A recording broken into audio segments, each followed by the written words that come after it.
Hey guys, today is Thursday, January 23rd, 2025.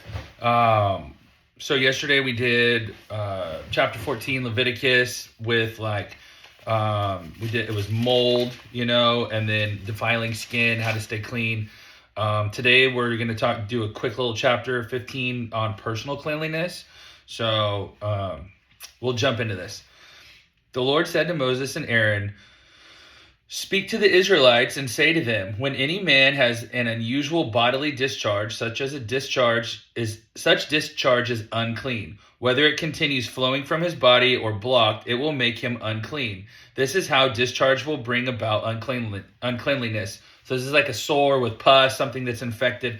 Remember, these people are going out in the wilderness, the desert. So to stop from spreading disease, it was very important for them to wash clothes, wash their bedding, wash their body, and stay clean. Not only was it to stay clean for that, but also the Lord dwelled among them, and also in the tabernacle. And so when they came to the Lord, they needed to be clean as well. Any bed a man with a discharge lies on will be unclean, and anything he sits on will be unclean. Anyone who touches his bed must wash their clothes and bathe with water, and they will be unclean till evening. Whoever sits on anything that the man with a discharge sat on must wash their clothes and bathe with water, and they will be unclean till evening. Whoever touches the man who has a discharge must wash their clothes and bathe with water, and they will be unclean till evening.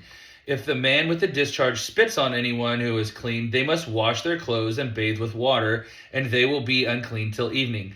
Everything a man sits on when riding will be unclean, and whoever touches any of the things that were under him will be unclean till evening. Whoever picks up those things must wash their hands and bathe with water, and they will be unclean till evening.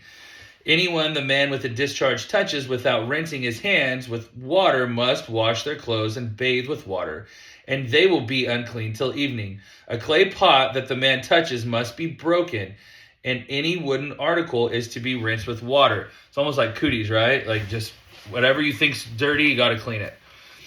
When a man is cleansed from his discharge, he is to count off 7 days for his ceremonial cleansing. He must wash his clothes and bathe himself with fresh water, and he will be clean. On the 8th day, he must take 2 doves or 2 young pigeons and come before the Lord to the entrance to the tent of meeting and give them to the priest. The priest is to sacrifice them, the one for a sin offering and the other for a burnt offering. In this way, he will make atonement before the Lord for the man because of his discharge. So you can go to the priest and you sacrifice, and that helps him be clean too. When a man has an emission of semen, he must bathe his whole body with water, and he will be unclean till evening. Any clothing or leather that has semen on it must be washed with water, and it will be unclean till evening. When a man has sexual relations with a woman, and there is an emission of semen, both of them must bathe with water, and they will be unclean till evening. So it's not saying it's a sin, like especially if you're married, it's still good to sleep with your spouse. But if someone is not clean, or if they have a sore, or anything of that, like you guys touch each other, and you both have to be ceremonially clean to, kind of always watch out for the rest of the group too. When a woman has her regular flow of blood, the impurity of her monthly period will last 7 days, and anyone who touches her will be unclean till evening. So it's not a sin for her to be on her period. It's just kind of protecting everyone else from the cleanliness and uncleanliness of any discharge. Anything she lies on during her period will be unclean, and anything she sits on will be unclean. Anyone who touches her bed will be unclean. They must wash their clothes and bathe with water, and they will be unclean till evening.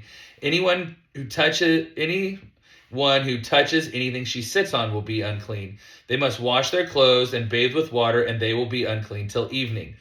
Whether it is the bed or anything she was sitting on, when anyone touches it, they will be unclean till evening.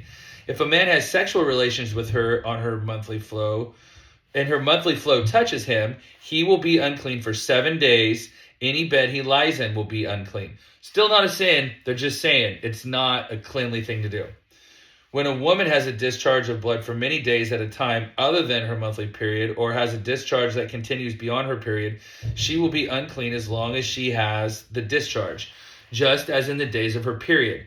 Any bed she lies on while her discharge continues will be unclean, as is her bed during her monthly period, and anything she sits on will be unclean, as during her monthly period. Anyone who touches them will be unclean. They must wash their clothes and bathe with water, and they will be unclean till evening. When she is cleansed from her discharge, she must count off 7 days, and after that she will be ceremonially clean. On the 8th day she must take 2 doves or 2 young pigeons and bring them to the priest at the entrance to the tent of meeting. The priest is to sacrifice one for the sin offering and the other for a burnt offering.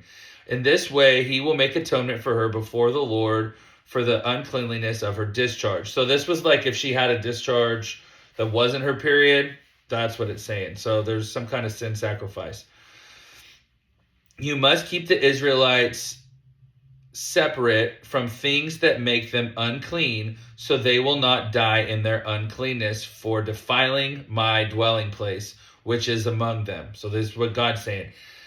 God dwells among us. He wants us to be clean and pure. These are the regulations for a man with a discharge, for anyone made unclean by an emission of semen, for a woman in her monthly period, for a man or a woman with a discharge, and for a man who has sexual relations with a woman who is ceremonially unclean. Those are their commands. That's chapter 15, Leviticus. Like I said before, you guys were kind of grinding through it, and there's a lot of laws here, but kind of know that God wants us to be clean, to meet in a holy place, as well as they are personal hygiene for moving this many people out in the middle of nowhere to keep sickness, illness down. So, love you guys. Have a great week.